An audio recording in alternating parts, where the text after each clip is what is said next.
A veces me comporto como un obsesivo, me levanto una mañana y empiezo a recordar temas del pasado. De esa forma puedo recordar la caída de géneros tan grandes como el RTS o el penoso estado de los MMORPG en la actualidad. Me encanta investigar y adoro la nostalgia. Estuve recordando los famosos debates sobre PlayStation 3 y su poder oculto, el cual nunca se dio a conocer, aunque Naughty Dog demostró que la máquina de Sony aún tenía poder.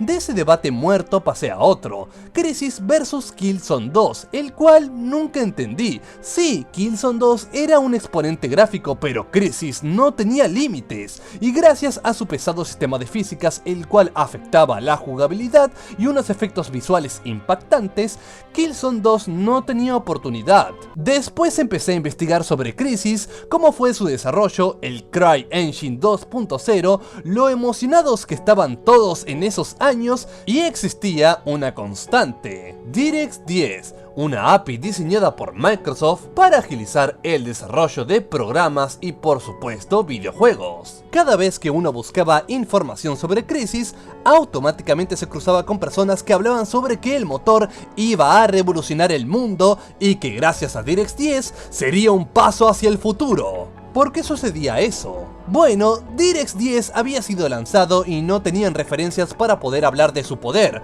solo a Microsoft describiendo el tamaño de su pene nada más. Entonces todos agarraron a Crysis para argumentar que DirectX 10 sería la próxima etapa en lo que refiere a gráficos para PC, y todo fue mentira. El hype siempre existió, y si se van 10 años en el pasado pueden leer muchos artículos y noticias vergonzosas de fuentes fiables. No es por desinformación o algo hecho a propósito, es por ignorancia. Además, uno nunca sabe el futuro, y por esos años ciertos temas no estaban bien desarrollados y la prensa de videojuegos en español no era tan genial como ahora. Existen cosas ridículas que se llegaron a escribir y falsas promesas que nunca se cumplieron. Pero desde el principio, ¿qué es DirectX 10?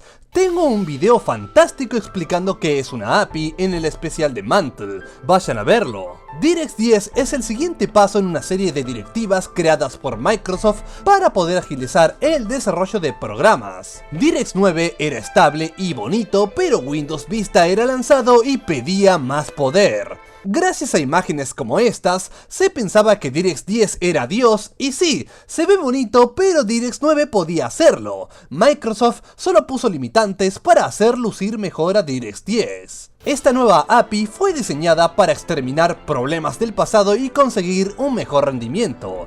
El término overhead estaba por todas partes. ¿Y qué significa esta bonita palabra? Overhead es el límite del poder de DirectX 9. Mientras esta versión solo podía renderizar cierta cantidad de polígonos y modelados, con muy poca diferencia entre sí, DirectX 10 prometía que este límite ya no existiría y que los entornos iban a ser más realistas. El problema es que el overhead no puede ser eliminado. Cada versión de DirectX promete eso, pero DirectX 11 tuvo este problema con Assassin's Creed Unity y la versión número 12 también lo tendrá. Solo aumentan un poco el límite que puede ser soportado. También DirectX 10 llegaba con la promesa de aprovechar al máximo tu placa de video, haciendo que tu procesador deje de sufrir. Pero esto depende del poder de tu tarjeta gráfica y de cómo esté programado el videojuego. Puede que DirectX 10 lograra sacarle ese poder oculto, pero no era tan tangible. No existía una gran diferencia. Una cosa que seguro todos habrán escuchado: la mejora de rendimiento que prometía DirectX 10, y esto siempre me molestó. Primero, es una mentira. Sí, tiene un diseño más inteligente que DirectX 9, pero da igual por dos razones. Primero, necesitabas una placa de video que corra esta API y ya es un gasto.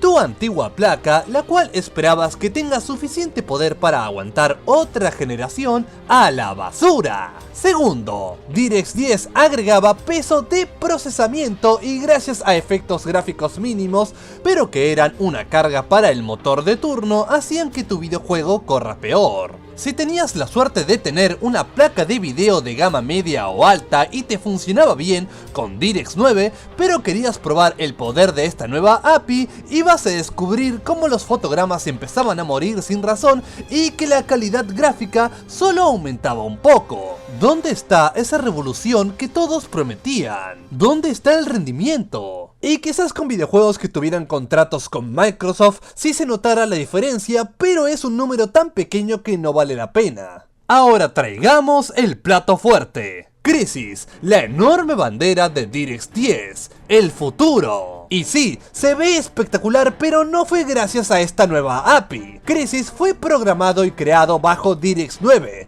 DirectX 10 era un agregado, una mentira, y sí, tenía algún que otro cambio gráfico, pero no valía la pena. Era imposible una mejora de rendimiento o un cambio importante a nivel visual a la hora de pasar de una API a otra, porque las líneas de código corrían bajo la fuerza de DirectX 9. Todo corría bajo DirectX 9. Y sí, este videojuego probó el límite de esa API, por eso ese mal rendimiento que aún hoy en día sigue estando presente. Pero DirectX 10 no hacía gran diferencia, no aportaba casi nada y solo era humo. En general durante años DirectX 10 solo fue humo. Hasta 2011 se usó DirectX 9, por dos razones. Era mucho más fácil de usar y Windows Vista fue un fracaso. Necesitabas este sistema operativo para correr esta nueva API y nadie lo quería porque era lento, pesado, molesto, asqueroso y una tarea que a Windows XP le tomaba segundos realizar,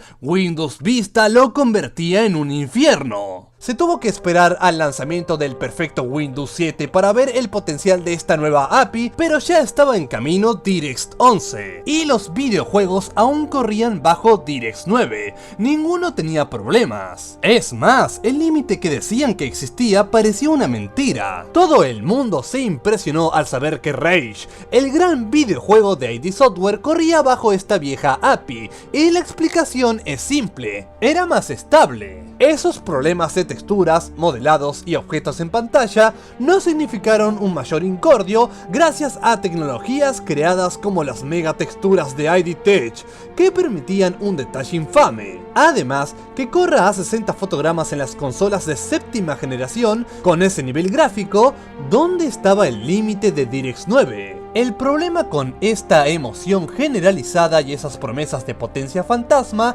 es que no solo la gente se lo cree, sino que se vuelve a repetir. El teselado de DirectX 11 y su mejora de rendimiento, DirectX 12 y el futuro de los gráficos en PC, al final solo tenemos demos de lo que un motor corriendo bajo estas API pueden hacer. Se ven geniales. Ashes of Singularity demostró de lo que es capaz DirectX 12, y este tipo de demos te hacían sentir orgasmos con DirectX 11. Pero o son casos aislados o realmente esas mejoras no se pueden aplicar. La historia de DirectX 10 se vuelve a repetir con cada nueva versión y no voy a mentir, cuando se exprime una API los resultados son impresionantes. Mi ejemplo perfecto sería Just Cause 2, corría bajo DirectX 10 y era poderoso. Unos efectos visuales hermosos y un rendimiento fantástico. Era increíble que con una PC de gama baja puedas correr tan bien este videojuego. Cuando los títulos bajo DirectX 10 eran lanzados, podíamos notar una diferencia. Aún una gran parte era compatible con DirectX 9,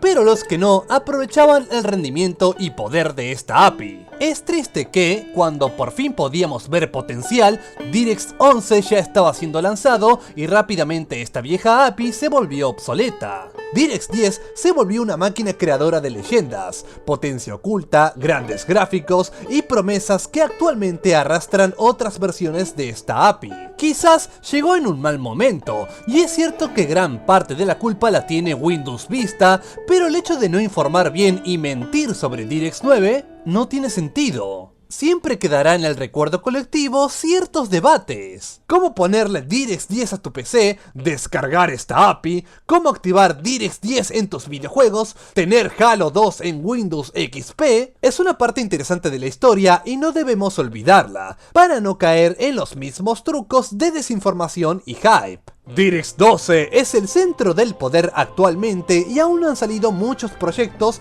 como para poder criticarlo al completo. Las promesas existen, el aprovechar todos los núcleos de un procesador y agilizar. Otra vez, la historia se vuelve a repetir. Solo esperemos que proyectos como Mantle tengan éxito. OpenGL sigue dando batalla en el frente y si bien Mantle murió hace tiempo, renació con el nombre de Vulkan, el héroe que todos esperamos esperábamos y estamos ansiosos que nos impresione con su enorme poder.